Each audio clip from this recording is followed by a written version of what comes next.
Postanak rimske države. Rim je prema legendi osnovao Romul 753. godine prije nove ere. Nastao je u središnjem dijelu Apeninskog poluostrva u oblasti Lacijum na lijevoj obali rijeke Tibar.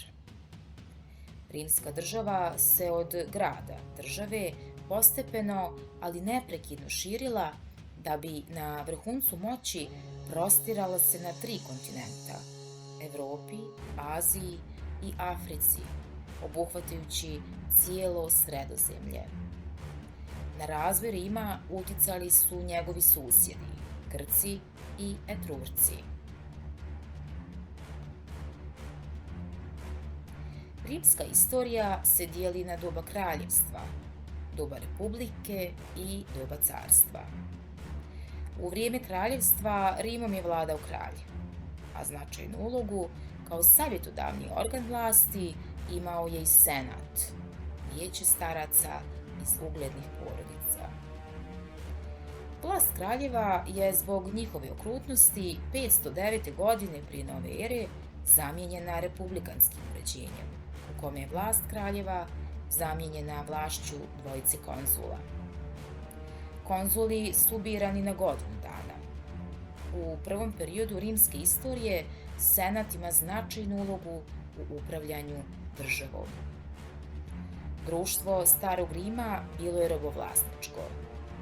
Stanovništvo se dijelilo na slobodne ljude, patricije i plebejce i neslobodne robove.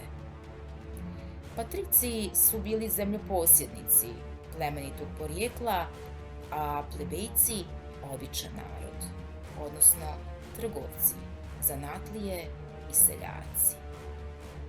U početku plebejci nisu imali politička prava, ali su se dugim i upornim borbom i oni izborili za pravo učestvovanja u vlasti. Sredinom 5. vijeka prije nove ere prava plebejaca su regulisana sastavljanjem zakona na 12 bronzanih tablica, koje su okačene na glavnom rimskom trgu Forumu. Rimljani su do kraja 3. vijeka prije nove ere pokorili cijelo Apeninsko poluostrvo. Prilikom osvajanja Apeninskog poluostrva najviše otpora pružila mu je grčka kolonija Tarent, koju je u pomoć stigao i epirski kralj Pir.